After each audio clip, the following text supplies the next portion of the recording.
Hello student, today we are doing to find principal, rate, time of questions of compound interest. Okay, this is the topic of class 8th and my question is to find principal. How do we find principal if we given data, time, rate? Okay, so my question is to clear a loan taken by Radhika for a period of 3 years at the rate of 10% पर Onam. P dot E का मतलब होता है बच्चों 10% पर ओनम.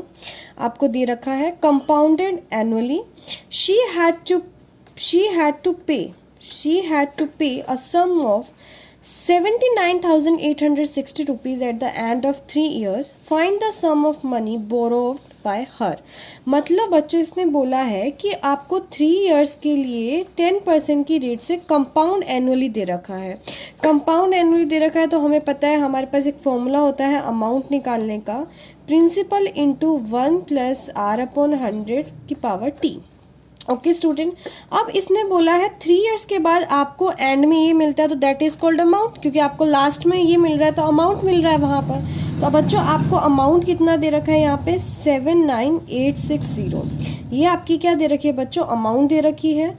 आपको principal calculate करना है, आपको रेट दे रखी है 10% एंड आपको टाइम दे रखा है बच्चों 3 years दे रखा है. ओके, तो बच्चों यही फॉर्मूला यूज करेंगे हम प्रिंसिपल का निकालने के लिए. तो बच्चों प्रिंसिपल को निकालेंगे तो इसको इससे डिवाइड कर देंगे या आप इसको डायरेक्ट भी यूज कर सकते हैं. ठीक है बच्चों, कंफ्यूज होने की जरूरत नहीं है, आप इसको ऐसे भी लिख सकते हैं.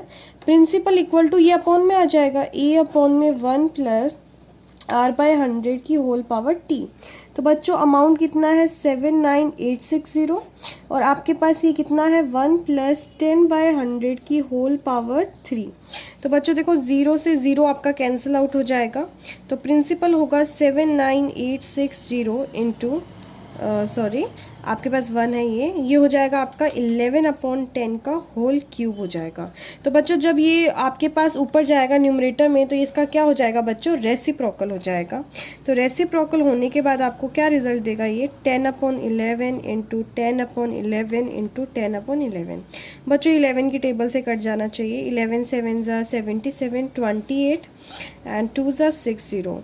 ये अगेन 11 की टेबल से कटेगा बच्चों. ये आपका आएगा यहाँ पर 11 6 ज़ा 660. फिर ये 11 से वापस कट जाएगा बच्चों, 60 आ जाएगा. आपके पास 40 आ गया. तो आपका जो प्रिंसिपल अमाउंट है वो कितना हो गया बच्चों, 60,000 रुपीज़ हो गया. तो बच्चों इस तरीके से हम क्या करते हैं, किसी भी प्रिंसिपल का क्या करते हैं हम लोग बच्चों, कैलकुलेट करते हैं. आई थिंक सो आप लोगों को क्लियर हो गया होगा कि हम कैसे निकालते हैं. अब बच्चों हम क्वेश्चन करते हैं कि रेट को कैसे कैलकुलेट करते हैं. Same formula we will use. The formula second है to find the rate. At what rate percent per annum will a sum of 4000 yield compound interest ₹410 in 2 years. Okay student, आपको क्या बोला है यहाँ पर 400 रुपीज़ दे रखा है, मतलब ये आपको क्या दे रखी है, प्रिंसिपल दे रखा है. ठीक है बच्चों 4000. अब उसने बोला है कि 4000 पे कंपाउंड इंटरेस्ट आपको 2 ईयर के लिए कितना मिल रहा है, 410 मिल रहा है. वो भी कितने ईयर के लिए, टाइम आपको दे रखा है 2 years. आपको ये नहीं पता कि रेट कितना है. तो बच्चों एक बात बताती हूँ मैं आप लोगों को, अमाउंट आप लोगों ने ये फॉर्मूला पढ़ा है ना, compound interest equal to amount minus principal होता है. तो बच्चों ये तो 410 दे रखा है, अमाउंट आपको पता नहीं है, प्रिंसिपल कितना है 4000. तो बच्चों आपके पास जो अमाउंट आएगी वो इधर ऐड हो जाएगी तो 4410 आ जाएगी आप लोगों के पास. तो बच्चों ये अमाउंट आ गई. अमाउंट आती है हमारे पास फॉर्मूला होता है, वी नो दैट क्या फॉर्मूला होता है, amount equal to principal into 1 plus R by 100 की होल पावर टी.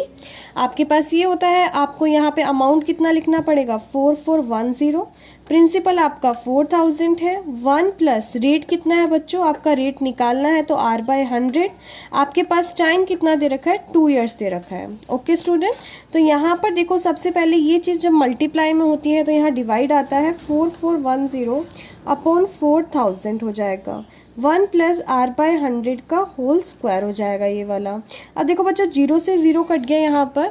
अब एक चीज़ बता देती हूँ बच्चों, ये जो होता है ना, ये आपका किसका होल स्क्वायर होता है? ये आपका होता है 21 का होता है। कितने का होता है बच्चों? ये आपका 21 का होगा, ये 20 का होल स्क्वायर होगा। तो आप इसको 21 और 20 का क्या लिख सकते हैं?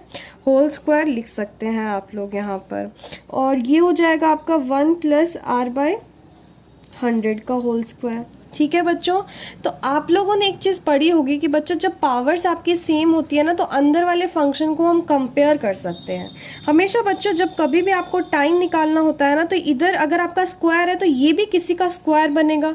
अगर यहाँ पे क्यूब दे देती तो ये डेफिनेटली किसी का क्यूब बनता हमारे पास। ठीक है बच्चों, तो बच्चों जब स्क्वायर है तो दोनों को हम इक्वल कर सकते हैं। ठीक है, comparing both the sides, comparing both the sides. ठीक है बच्चों, कंपेयरिंग कर सकते हैं। तो ये हो जाएगा 21 अपॉन दिस 1 + r/100। आपका 1 इधर सब्ट्रैक्ट हो जाएगा यहाँ पर, और ये r/100 रहेगा। आपका ये आएगा 1/20, और 100 जब मल्टीप्लाई करोगे तो आपके पास r कितना आएगा बच्चों? 5% आपका क्या आ जाएगा? इसका रेट आ जाएगा। तो बच्चों इस तरीके से हम किसी का भी क्या करते हैं? रेट कैलकुलेट करते हैं। बस बच्चों ये स्टेप ध्यान रखना कि जब हम इसको कैलकुलेट करेंगे तो ये किसी ना किसी का होल स्क्वायर बनेगा। आपको देखो बच्चों, जब रेट निकालनी हो ना, तो आपको बस सब वैल्यू दे रखी होती है, सिर्फ रेट नहीं दे रखा होता। अगर आपको प्रिंसिपल निकालना होता है तो रेट गिवन होता है। अगर आप टाइम निकालना है तो आपको रेट भी गिवन होगा, प्रिंसिपल भी गिवन होगा, अमाउंट गिवन होगी, जो भी गिवन होगा, है ना बच्चों। तो नेक्स्ट जो हमारा जो लेक्चर है इस पे कि हम टाइम को कैसे कैलकुलेट करते हैं। तो लुक स्टूडेंट, हमारा जो क्वेश्चन है वो लास्ट क्वेश्चन है इसका, कि हम इसको कैसे कैलकुलेट करते हैं। In how much time will 6000 rupees amount to this at 5% per annum। बच्चों ये क्या है? आपका प्रिंसिपल है, कितना है? 6000 रुपीज है। ये आपको क्या दे दी? अमाउंट दे दी। अमाउंट कितना है? 6949.75 है। और आपका रेट कितना है बच्चों? 5% है। आपको क्या कैलकुलेट करना है? टाइम कैलकुलेट करना है। सिंपली आपको फॉर्मूला पता है, amount equal to P into 1 + r/100 की होल पावर t। बच्चों सिंपल एक ही फॉर्मूला यूज करेंगे हम लोग। तो 6949.75। आपका प्रिंसिपल कितना है बच्चों? 6000। आपका रेट है 5%। ये आपकी पावर t आ जाएगी। बच्चों सेम जो मल्टीपल में होता है वो डिवाइड में होगा यहाँ पर। तो ये आपका हो गया 6000 हो गया यहाँ पर। ये हो गया आपका बच्चों 105 की पावर 100 की होल पावर t।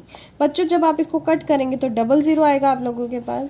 दोनों 5 की टेबल से कैंसिल आउट हो रहे हैं, तो पहले 5 की टेबल से हम कट कर देते हैं इसको। तो ये कट जाएगा, 5 1 5, 19 हो जाएगा, 5 3 15, 44, 8 पे जाएगा 9 1 5, और ये 5 की टेबल पे जाएगा 1 2, आपके पास 4 टाइम्स 0। अगेन बच्चों ये 5 की टेबल से कटेगा, तो मैं यहाँ पे दोबारा कट कर देती हूँ। यहाँ पर बच्चों 5 की टेबल से काट रही हूँ। तो ये आएगा आपके पास 5 2 10, 38, 7 35, 39, अगेन 7 41, 8 3। बच्चों ये आपका 5 की टेबल से जाएगा, तो ये हो जाएगा 5 2 10, 24,000। तो देखो बच्चों यहाँ पर देखा जाए तो ये हमारा 3 की टेबल से बिल्कुल कट जाएगा, 3 9 हो जाएगा, और ये आपका आ जाएगा 3 2 6, 9 2 6 1, ये हो जाएगा बच्चों 8000।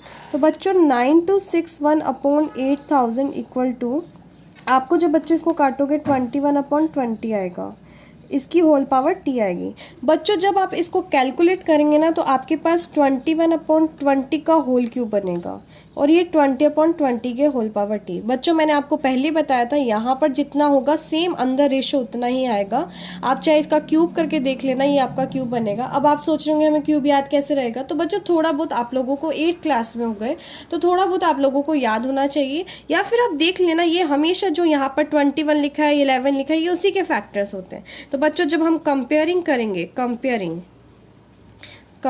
द पावर्स, तो आपके पास बच्चों t कितना आ जाएगा? 3 ईयर्स आ जाएगा।